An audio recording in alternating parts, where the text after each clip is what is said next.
Tlaxcaltecos versus samuráis, la batalla que no te contaron.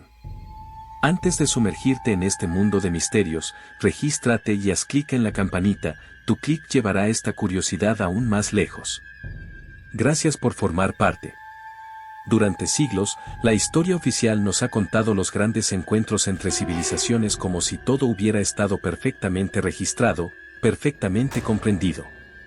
Pero existen capítulos tan extraños, tan improbables, que parecen leyenda. Este es uno de ellos. Una historia que une a dos mundos aparentemente inconexos, los tlaxcaltecas, un pueblo indígena del altiplano mexicano, orgulloso y feroz, y los samuráis japoneses, guerreros disciplinados que servían bajo un estricto código de honor. La simple idea de que estas dos culturas se hayan cruzado suena a fantasía. Sin embargo, los documentos existen. Las crónicas están ahí. Y lo que sugieren es algo tan sorprendente que fue, quizás por eso mismo, silenciado. En el año 1613, cuando el mundo aún se sacudía por los efectos de la colonización, Japón decidió hacer algo inédito, enviar una embajada diplomática a tierras lejanas. Bajo el mando del Shun Tokugawa Ieyasu, se organizó un viaje hacia el Imperio Español con el objetivo de establecer relaciones comerciales y diplomáticas. Al frente de esta misión se encontraba Asekura Tsunenaga, un samurái noble, culto y devoto cristiano. El viaje comenzó en octubre de ese año, cuando partieron desde el puerto de Tsukinoura a bordo del galeón San Juan Bautista, una imponente embarcación construida por japoneses con la ayuda de marineros occidentales. Después de cruzar el Pacífico, la comitiva japonesa desembarcó en Acapulco en enero de 1614. Fue una llegada histórica. Por primera vez en el continente americano se veían guerreros samuráis en carne y hueso, caminando entre pobladores indígenas y colonos españoles. Sus armaduras brillaban bajo el sol mexicano, y sus katanas eran motivo de asombro y respeto. Desde Acapulco, la embajada se dirigió hacia la Ciudad de México para entrevistarse con el virrey Luis de Velasco. La ciudad los recibió como a emisarios de un imperio poderoso, pero también con una mezcla de fascinación y desconfianza. Fue allí, en el corazón de la Nueva España, donde comenzó un giro inesperado.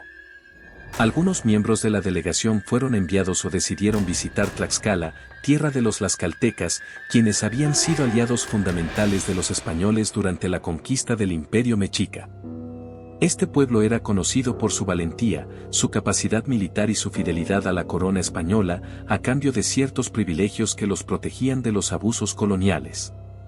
Para los japoneses, los tlaxcaltecas representaban algo totalmente nuevo, guerreros que no eran europeos, pero que no se arrodillaban ante ellos.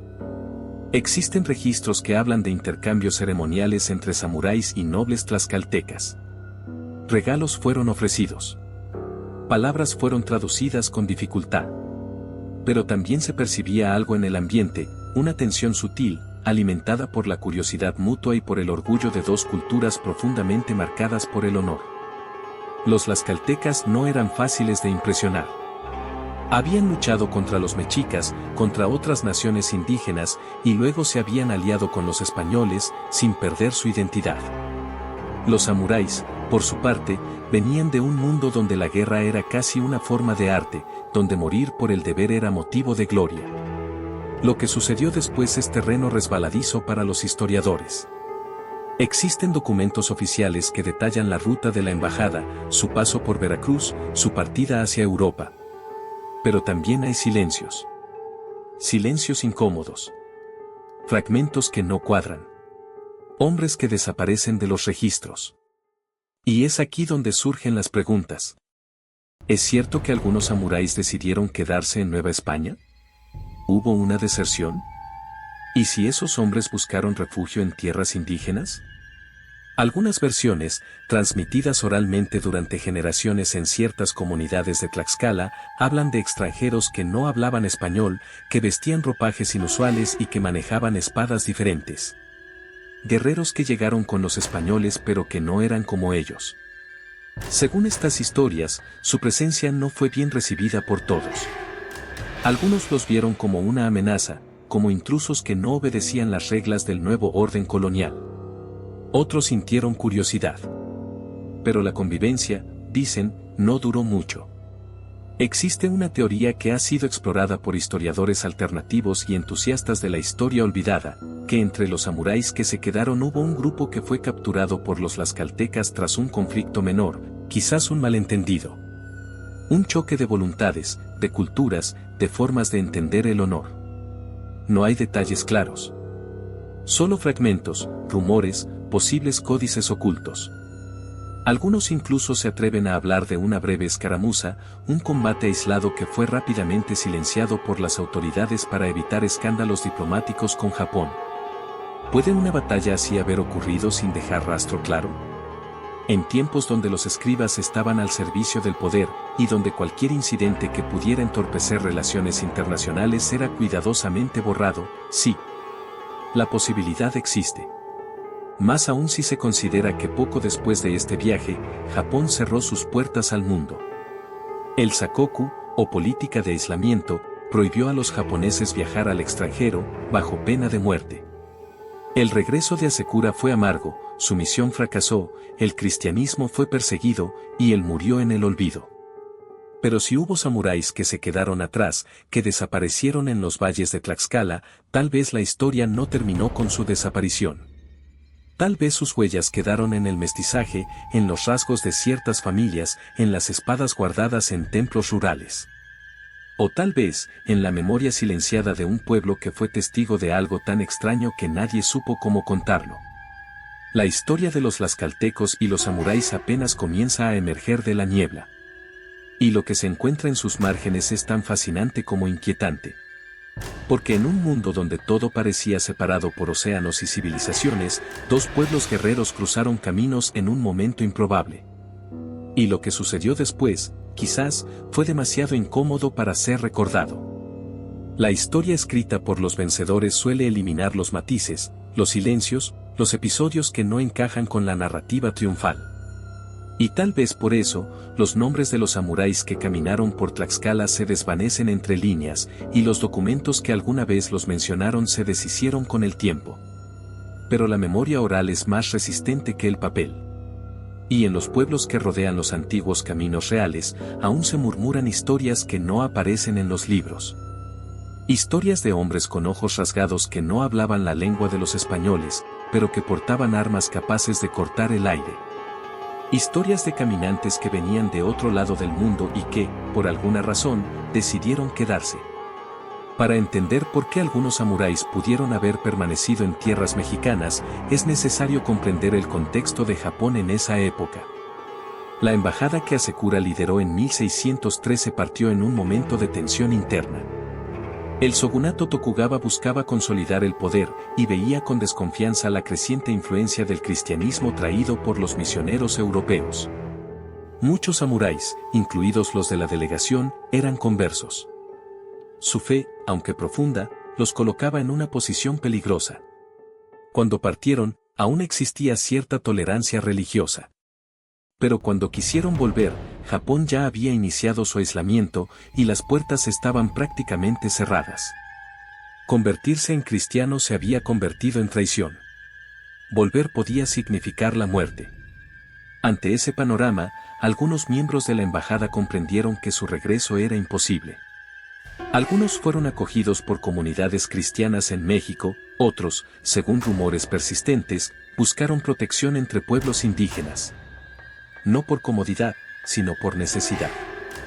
En esa búsqueda, llegaron a Tlaxcala, tierra de guerreros que habían hecho de la negociación y la estrategia su arma principal durante la conquista. Los tlaxcaltecas, orgullosos y astutos, sabían convivir con los españoles sin doblegarse. Su estructura social, aunque adaptada, conservaba raíces prehispánicas. Su espíritu de resistencia, aunque silenciado, seguía vivo. Lo que los samuráis encontraron en Tlaxcala no fue un refugio pasivo, sino una sociedad estructurada, jerárquica, profundamente ligada a su pasado militar. Dos mundos con códigos distintos, pero con elementos en común: el honor, la disciplina, el respeto a los ancestros, la importancia de la palabra dada. Y, paradójicamente, esas similitudes pudieron haber sido el origen del conflicto. Existen teorías que plantean que algunos samuráis, al sentirse desplazados por las autoridades virreinales, comenzaron a integrarse de forma independiente a estas comunidades. No como colonizadores, sino como exiliados. Y es aquí donde comienza a formarse la imagen de un enfrentamiento velado. Porque si bien los tlaxcaltecas habían aceptado alianzas con los españoles, la aparición de guerreros extranjeros que no respondían a la corona, que portaban armas y que no se sometían a las estructuras de poder local, pudo haber sido vista como una amenaza. No fue necesario un ejército ni una invasión. Bastaba la presencia de unos pocos samuráis para sembrar la desconfianza. Nadie sabía exactamente qué buscaban. Algunos decían que eran misioneros encubiertos. Otros, que eran fugitivos. Algunos, incluso, los consideraban hechiceros por la forma en que portaban sus espadas y por sus rituales extraños.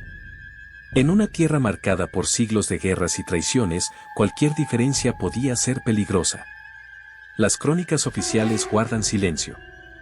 Pero algunos documentos marginales, cartas escritas por frailes, reportes olvidados en archivos parroquiales, hacen referencia a incidentes en zonas rurales de Tlaxcala en los años posteriores a la embajada japonesa. Relatos vagos sobre hombres de Oriente involucrados en disputas con comunidades locales. Menciones rápidas, como si fueran notas al margen. Nada concluyente. Nada que confirme una batalla abierta. Pero suficientes indicios para alimentar una sospecha que no ha muerto. Una teoría ampliamente debatida sugiere que los samuráis, fieles a su formación, pudieron haber intentado establecer su propia pequeña comunidad. No para dominar, sino para sobrevivir. Pero esa intención, aunque pacífica, chocaba con la autoridad de los líderes locales. Los tlaxcaltecas, orgullosos de su autonomía, podían tolerar a los españoles, porque las reglas estaban claras. Pero no a guerreros sin nación, sin rey, sin territorio. Hombres con espadas afiladas y sin explicaciones claras. En algún punto, según esta teoría, la tensión estalló. No como una guerra formal, sino como un enfrentamiento puntual, breve, intenso. Un grupo de samuráis contra un destacamento de guerreros tlaxcaltecas. Nadie sabe dónde ocurrió. Nadie sabe cuántos murieron. Pero si ocurrió, tuvo que haber sido ocultado. Porque una batalla así habría sido un escándalo internacional. Habría comprometido la imagen de la Nueva España ante Japón. Habría puesto en riesgo las misiones religiosas, las rutas comerciales, la política exterior de dos imperios. Lo más probable es que, si sucedió, se haya resuelto de forma rápida y brutal. Y luego, enterrado en el olvido. Los cuerpos, si los hubo, desaparecieron. Las armas, fundidas. Los nombres, borrados. Los testigos, silenciados o ignorados. Pero la memoria permanece. Y en ciertas leyendas que aún se cuentan en los pueblos más antiguos de Tlaxcala, se habla de una batalla breve, de un duelo entre forasteros y locales, de sangre derramada por honor. La historia nunca confirmó oficialmente que las tlaxcaltecas y samuráis cruzaran espadas. Pero tampoco pudo desmentirlo del todo. Porque hay huellas, aunque débiles. Porque hay vacíos, y los vacíos también hablan. Porque cuando dos culturas guerreras se encuentran en circunstancias tan extrañas, el silencio puede ser más revelador que las palabras. La posibilidad de que los tlaxcaltecas hayan derrotado a un pequeño grupo de samuráis es más que una fantasía. Es una ventana a un pasado que el mundo prefirió ignorar. Y conforme se escarba en los archivos, en las memorias, en los rastros arqueológicos que comienzan a emerger, la pregunta se vuelve más inquietante: ¿qué más nos han ocultado? Los siglos tienden a disolver los rastros de lo improbable. Lo que no encaja, lo que no conviene, se borra con el tiempo o se transforma en fábula. Sin embargo, en la persistencia de ciertas leyendas hay una fuerza subterránea que se niega a desaparecer. En algunas regiones de Tlaxcala, aún se narran historias de extranjeros con rostro pálido y ojos estrechos, que no eran españoles ni indígenas. Cuentan que llegaron un día acompañados de los europeos, pero que pronto tomaron su propio rumbo. Hablaban poco, usaban espadas curvas, se inclinaban al saludar y llevaban consigo una tristeza que nadie comprendía. No eran conquistadores. No eran comerciantes. Eran algo más. En tiempos en que la palabra del imperio era ley, cualquier acontecimiento fuera del control virreinal debía ser eliminado, escondido, transformado en anécdota sin importancia. Los cronistas oficiales tenían el encargo de construir una narrativa sólida, coherente, sin fisuras. Una historia de dominio y orden. Por eso, es particularmente revelador que la embajada japonesa de 1613, pese a haber sido un hecho único en la historia mundial, haya recibido tan poca atención posterior. Fue registrada, sí, pero sin énfasis. Y, lo más llamativo, sus secuelas fueron prácticamente ignoradas. El regreso de Hasekura Tsunenaga a Japón marcó el fin de esa conexión diplomática. Pero, ¿qué ocurrió con los que no regresaron? Algunos estudiosos han encontrado indicios de nombres japoneses cristianizados en registros parroquiales de pueblos cercanos a la ruta que siguió la comitiva diplomática. No son pruebas concluyentes, pero sí llamativas coincidencias. Nombres como Juan Nippon o Francisco Tsune aparecen de forma esporádica en documentos del siglo XVII. La palabra nipón, usada para designar lo japonés, se repite en ciertos contextos como si se tratara de un gentilicio extraño que nadie sabía cómo interpretar. Estos rastros débiles sugieren que, al menos algunos miembros de la embajada, se integraron de forma discreta a la vida novohispana. Las hipótesis más osadas plantean incluso que algunos samuráis no solo se refugiaron entre comunidades indígenas, sino que fueron absorbidos culturalmente. No como figuras exóticas, sino como parte viva del tejido social. Se adaptaron, tomaron nombres locales, formaron familias. Dejaron atrás el kimono y adoptaron el maguey, el maíz, el náhuatl. Pero no olvidaron del todo su origen. En ciertos rituales, en formas de saludo, en el respeto casi reverencial por los ancianos o en la manera en que afilaban ciertos cuchillos, algunos antropólogos creen ver huellas que no son propias de Mesoamérica. En la comunidad de San Pablo del Monte, por ejemplo, se conserva una danza ritual que incorpora movimientos inusuales, más cercanos a la esgrima que a las danzas tradicionales mesoamericanas. Algunos estudiosos locales afirman que esta danza habría sido influenciada, siglos atrás, por extranjeros que enseñaron a pelear con espadas de una manera distinta. La tradición fue asimilada, transformada, pero los movimientos permanecen. ¿Es esto una casualidad? Tal vez. Pero demasiadas casualidades juntas dejan de serlo. Si lo que ocurrió fue una batalla, como algunas versiones sugieren, las consecuencias inmediatas debieron ser cuidadosamente gestionadas. El virreinato no podía permitirse un escándalo diplomático, especialmente si involucraba a aliados indígenas como los tlaxcaltecas. Tampoco podía admitir la presencia de extranjeros armados fuera de control. Por eso, los samuráis sobrevivientes habrían tenido solo dos opciones: desaparecer o mimetizarse. Aquellos que no murieron en un posible enfrentamiento fueron absorbidos por el silencio. Un silencio impuesto no por la falta de interés, sino por la necesidad de estabilidad política. El mestizaje, en ese contexto, no fue solo racial. Fue cultural, simbólico, espiritual. En una época donde la identidad podía ser motivo de persecución o de privilegio, reinventarse era un acto de supervivencia. Tal vez por eso, muchas de las historias sobre japoneses en México terminan con un cambio de nombre, una conversión religiosa, un matrimonio con alguien de la comunidad. El samurái dejó de ser samurái para convertirse en algo nuevo. En alguien que hablaba náhuatl y rezaba en español. En un hijo del exilio. Pero incluso el silencio tiene grietas. Y cuando uno observa con atención los códices posteriores a la llegada de la embajada japonesa, puede notar elementos inusuales. Dibujos de personajes con vestimentas extrañas, rostros afilados, espadas diferentes. Los códices, aunque controlados por la autoridad colonial, conservaban aún cierta libertad expresiva. Y es allí, en sus páginas, donde algunos investigadores han encontrado figuras que no encajan con las iconografías tradicionales. Personajes que parecen haber venido de otro mundo. En las paredes de ciertos templos rurales, también hay rastros que desafían la lógica.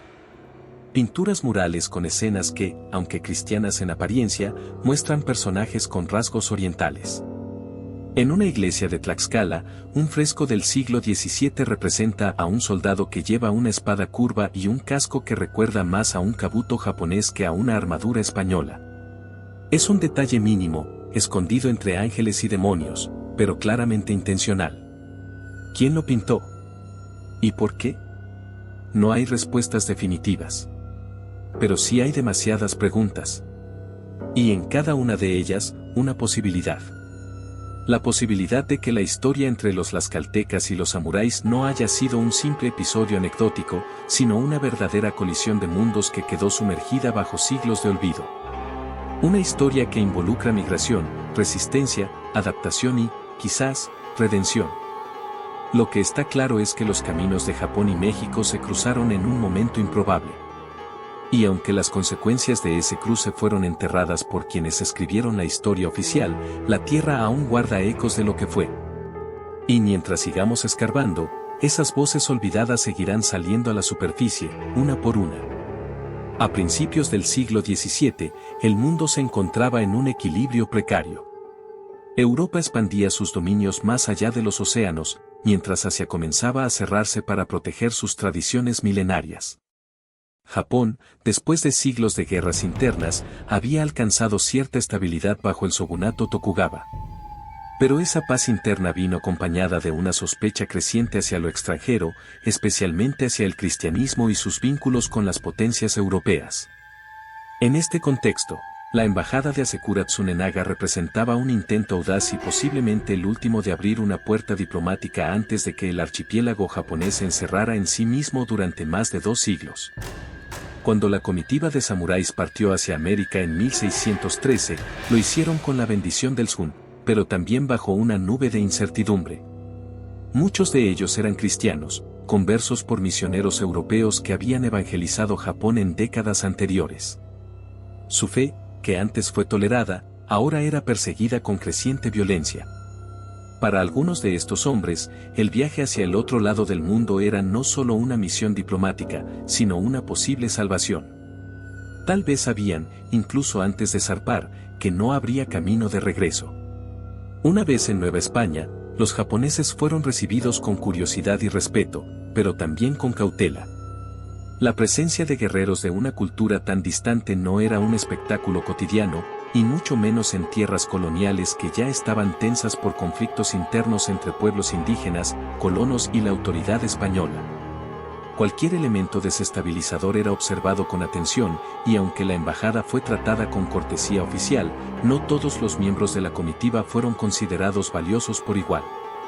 Los samuráis que acompañaban a Hasekura eran, en su mayoría, soldados de provincias lejanas, sin conexiones fuertes en la corte japonesa. Algunos no tenían familia esperando en casa.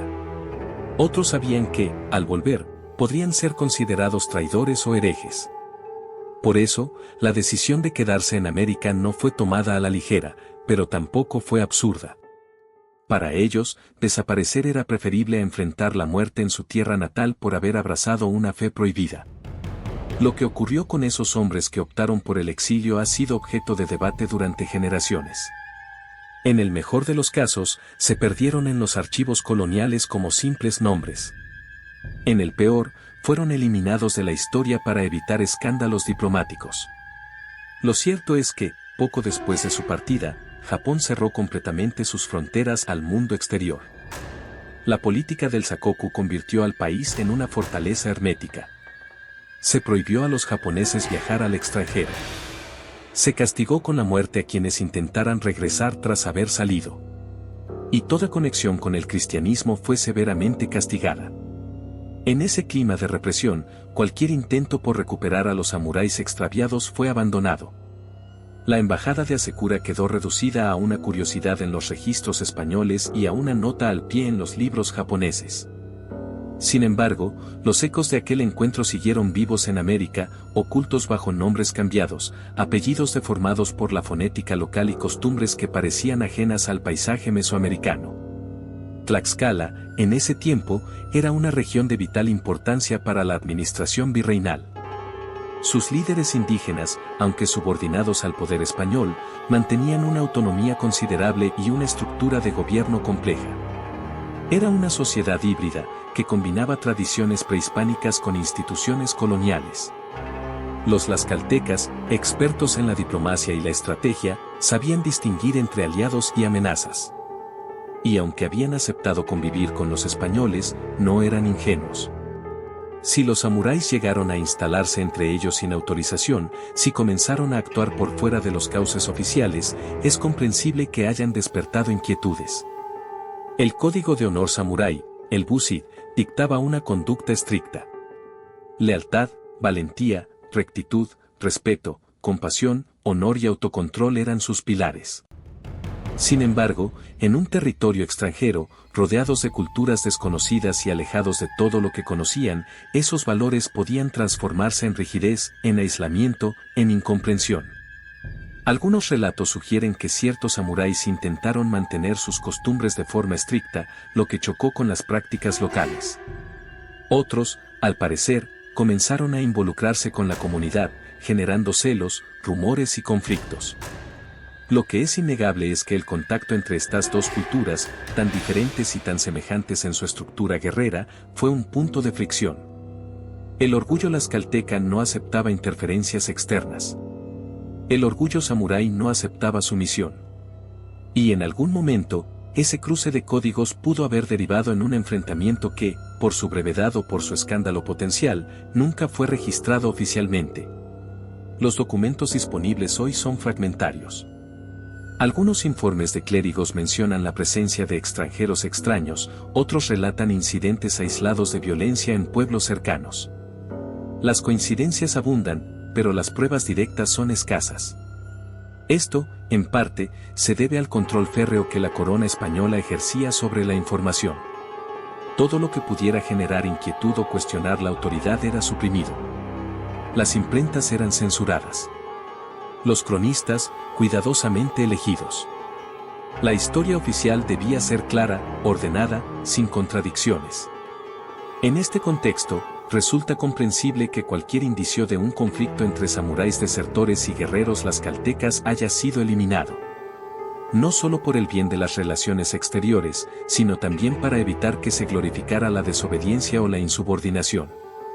El Imperio Español no podía permitir que se difundiera la idea de que un grupo de extranjeros había sobrevivido por su cuenta, sin permiso, en su territorio. Pero el silencio, como la niebla, no puede cubrirlo todo.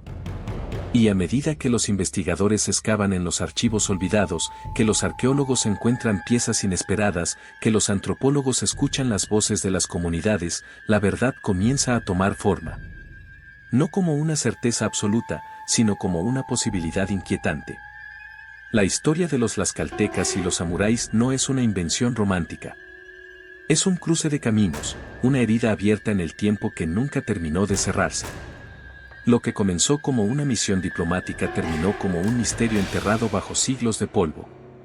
Y mientras sigamos preguntando, mientras sigamos buscando, esa historia seguirá viva, esperando ser contada en su totalidad. La historia, aunque callada, se manifiesta en formas que van más allá de los textos. A veces lo hace en los rasgos de un rostro, en la manera de empuñar una herramienta, en la palabra que sobrevive en una lengua que ya no debería recordarla. Si los samuráis realmente vivieron entre los tlaxcaltecas, si su presencia fue más que un simple tránsito fugaz, entonces su rastro no debió desvanecerse por completo. Y aunque la historia oficial se esforzó por silenciar aquel encuentro improbable, el tiempo, caprichoso como es, dejó pistas en los lugares menos esperados. En algunas comunidades rurales del estado de Tlaxcala, estudios recientes han encontrado patrones genéticos que no encajan del todo con el perfil esperado de la población indígena ni con las mezclas conocidas con europeos. Son variaciones sutiles, pero persistentes, que despiertan preguntas. Las pruebas de ADN realizadas en las últimas décadas por universidades mexicanas y extranjeras, como parte de estudios de genealogía indígena, detectaron ciertas anomalías que, aunque no concluyentes, podrían sugerir una influencia asiática antigua. Estas evidencias, aunque limitadas y dispersas, reabren el debate sobre lo que realmente ocurrió tras la llegada de la embajada japonesa de Asekura Tsunenaga. Más allá del material genético, hay otras señales, menos medibles pero igual de sugerentes. En ciertos talleres artesanales, por ejemplo, se conservan técnicas de trabajo en metal y madera que no se encuentran en otras regiones del país. Algunos herreros rurales afirman que esas técnicas les fueron enseñadas por sus abuelos, quienes a su vez las aprendieron de hombres que venían de muy lejos, más allá del mar. Descripciones vagas, sí, pero que se repiten con inquietante similitud. En ciertos templos y altares familiares, figuras con rasgos orientales aparecen entre los santos, como si formaran parte del santoral local sin que nadie recuerde exactamente por qué. Lo más sorprendente, sin embargo, es la presencia de nombres que parecen haber sido heredados sin que sus portadores conozcan del todo su origen. Apellidos como Nifón o Japón, aunque extraños, se encuentran en registros antiguos de bautismo. En algunos casos, no se trata de apellidos sino de sobrenombres que se transmiten en la familia, palabras como Kato o Sama, usadas con cariño o respeto hacia ancestros que, según la tradición, eran distintos, silenciosos, y que no gustaban de hablar mucho del pasado. Todo esto podría ser fruto de la fantasía popular, del deseo de algunas comunidades de conectarse con una historia más grande. Pero cuando tantos indicios convergen, cuando las leyendas orales coinciden con los vacíos documentales y con las rarezas genéticas, es difícil no preguntarse si estamos frente a un caso real de fusión cultural deliberadamente ocultado.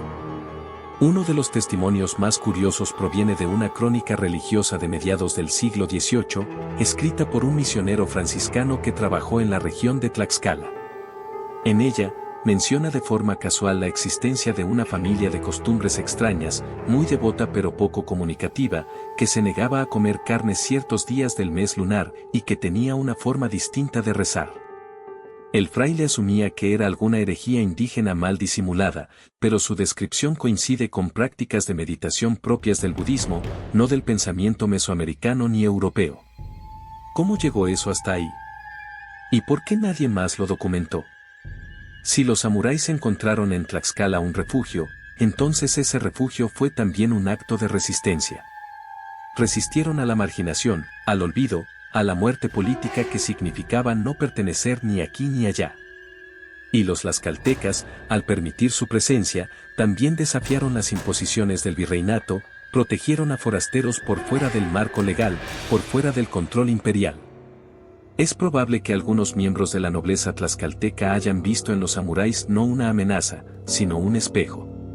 Guerreros sin tierra, hombres de honor perseguidos por imperios lejanos, hermanos en la desgracia. La figura del samurái, entonces, pudo haber adquirido un valor simbólico en el imaginario local. No como invasor, sino como mártir. No como héroe extranjero, sino como ancestro extraño que, a través del tiempo, se convirtió en parte del alma colectiva. Es posible que los cuentos que se narraban a los niños en las cocinas de barro, las canciones que se entonaban en las fiestas comunitarias o los símbolos pintados en las paredes de adobe hayan llevado su huella de forma inconsciente, como ecos de una memoria ancestral que se niega a morir. Pero si hubo una batalla, si hubo un enfrentamiento real entre las caltecas y samuráis, sus rastros debieron ser tan rápidamente suprimidos que el único lugar donde sobrevivieron fue en la tradición oral. Y en la tradición oral, los hechos tienden a mezclarse con la metáfora, lo histórico con lo mítico. Así, los relatos de abuelos que recuerdan guerreros del sol naciente pueden parecer exageraciones. Pero el simple hecho de que se sigan contando, de que no hayan desaparecido, dice mucho sobre su poder. Porque lo que no tiene sentido para los historiadores, sí lo tiene para quienes heredaron la historia en la sangre. La posibilidad de que descendientes de samuráis caminen hoy por las calles de México, sin saberlo, es tan fascinante como perturbadora. Nos obliga a cuestionar nuestras ideas sobre el mestizaje, sobre las migraciones, sobre la identidad.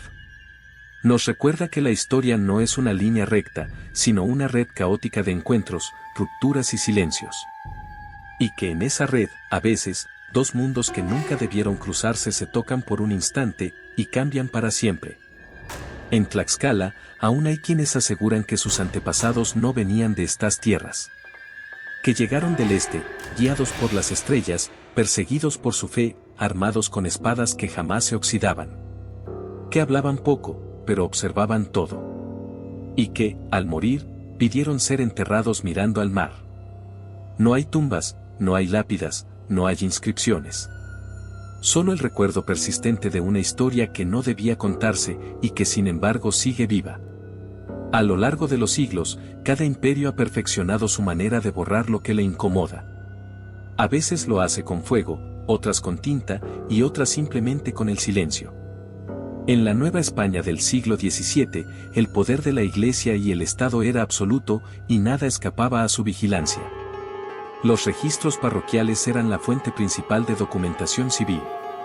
Los nacimientos, las muertes, los matrimonios, los movimientos sociales, todo pasaba por las manos de los escribas al servicio de la corona y de Dios. Si algo debía desaparecer, bastaba con no registrarlo, o con tacharlo, o con archivarlo en una caja que nunca volvería a abrirse. Así, si hubo una batalla, un enfrentamiento, o incluso una convivencia prolongada entre samuráis y las caltecas, no habría hecho falta una gran conspiración para ocultarlo. Solo bastaba con ignorarlo. No registrarlo. No comentarlo en los libros. Dejarlo morir en la memoria de los testigos.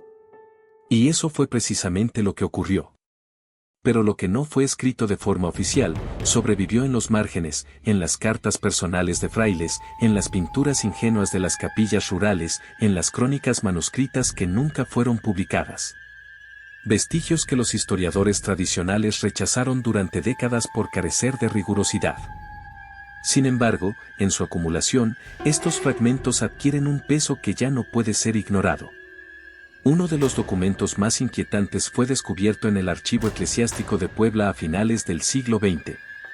Se trata de un cuaderno de notas atribuido a un misionero franciscano que recorrió las regiones del actual estado de Tlaxcala entre 1620 y 1628.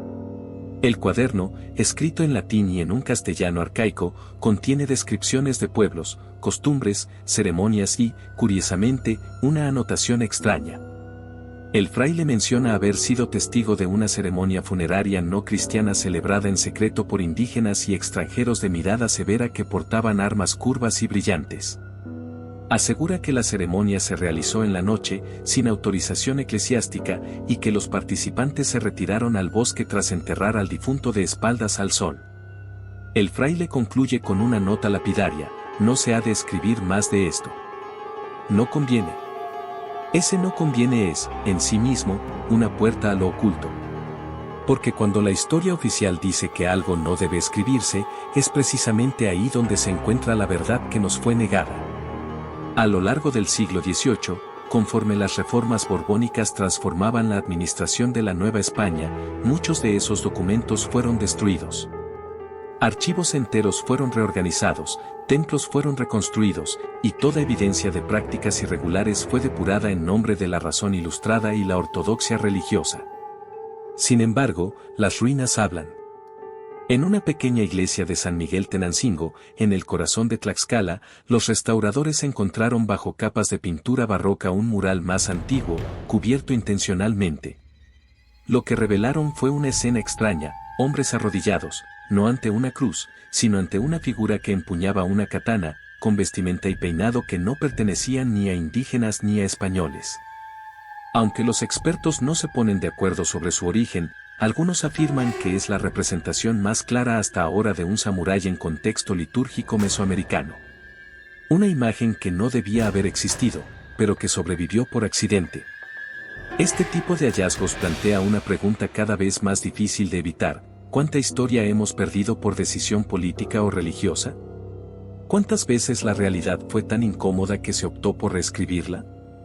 La historia de los tlaxcaltecas y los samuráis parece haber sido una de esas verdades prohibidas. No porque fuera peligrosa en sí misma, sino porque desafiaba la lógica colonial. Un puñado de guerreros extranjeros, escapando de su imperio, encontrando refugio entre pueblos indígenas, era un relato que no podía permitirse circular. Contradecía la idea del indígena pasivo, del europeo superior, del orden imperial perfecto. El silencio fue, por tanto, un acto de poder. Un borrado sistemático. Y sin embargo, falló. Porque en cada historia contada al pie del fogón, en cada nombre que no encaja, en cada espada ritual que parece más japonesa que mesoamericana, la verdad siguió latiendo. Hoy, arqueólogos e historiadores alternativos han comenzado a rastrear estos hilos.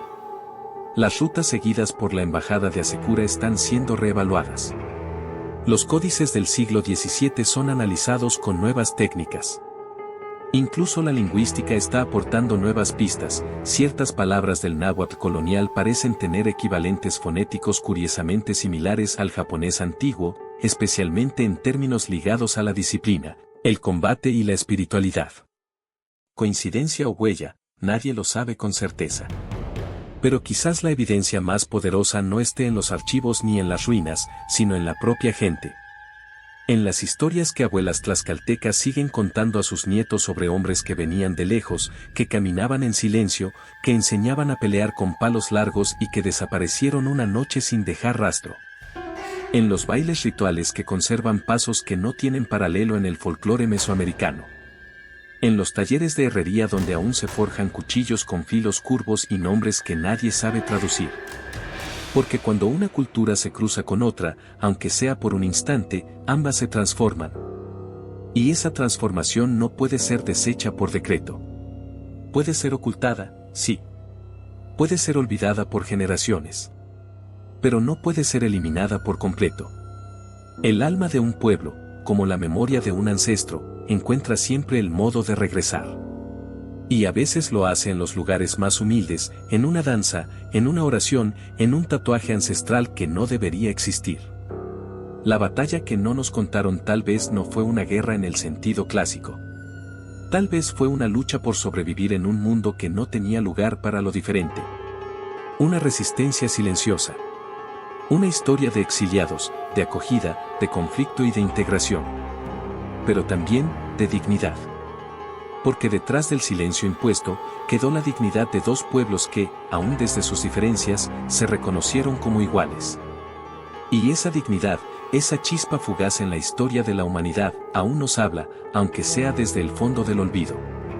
Hay historias que no caben en los libros, porque su verdad incomoda, porque sus personajes no encajan en los moldes impuestos por el poder. La posible batalla entre tlaxcaltecos y samuráis, real o simbólica, representa uno de esos episodios perdidos que no fueron registrados, no por falta de importancia, sino por exceso de significado. Fue un encuentro que desafió imperios, religiones, lenguas y cronistas. Un cruce de mundos que nunca debió ocurrir y que, sin embargo, ocurrió.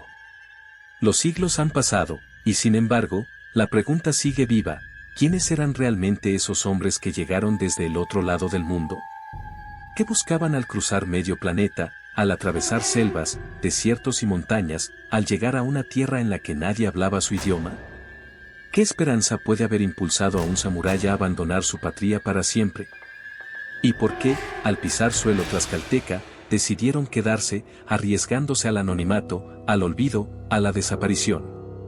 Tal vez vieron en Tlaxcala lo que Japón ya no podía ofrecerles, un espacio donde el honor aún podía tener sentido, donde las jerarquías no eran absolutas, donde la comunidad podía adoptar al forastero sin exigirle que renunciara del todo a su identidad. Tal vez encontraron entre los tlaxcaltecas algo que los españoles no podían dar, respeto sin imposición, entendimiento silencioso entre guerreros que, aunque nacidos en mundos distintos, compartían una herencia común de sangre, tierra y resistencia. No hay mapas que indiquen dónde ocurrió el enfrentamiento. No hay nombres escritos en piedra. No hay monumentos que celebren esa batalla. Pero a veces, lo que no está documentado es precisamente lo que más marca. Lo que se recuerda no en las fechas, sino en los gestos. No en las palabras, sino en los silencios. Hay quienes dicen que el espíritu de aquellos samuráis aún ronda los cerros de Tlaxcala. Que en las noches más quietas, cuando el viento baja desde las montañas, puede escucharse el murmullo de una lengua que nadie entiende y el sonido metálico de una espada que jamás fue desenvainada en vano. Hay quienes afirman que algunos templos guardan reliquias que no se atreven a mostrar. Que ciertas familias protegen secretos que no confían ni siquiera a sus hijos.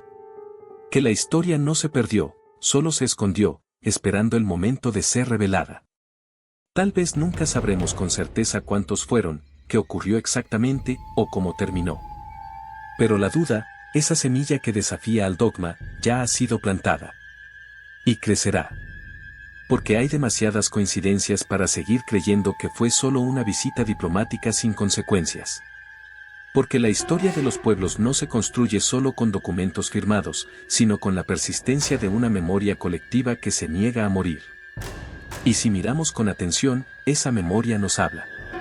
En los bordados que algunas mujeres aún realizan con símbolos inexplicables.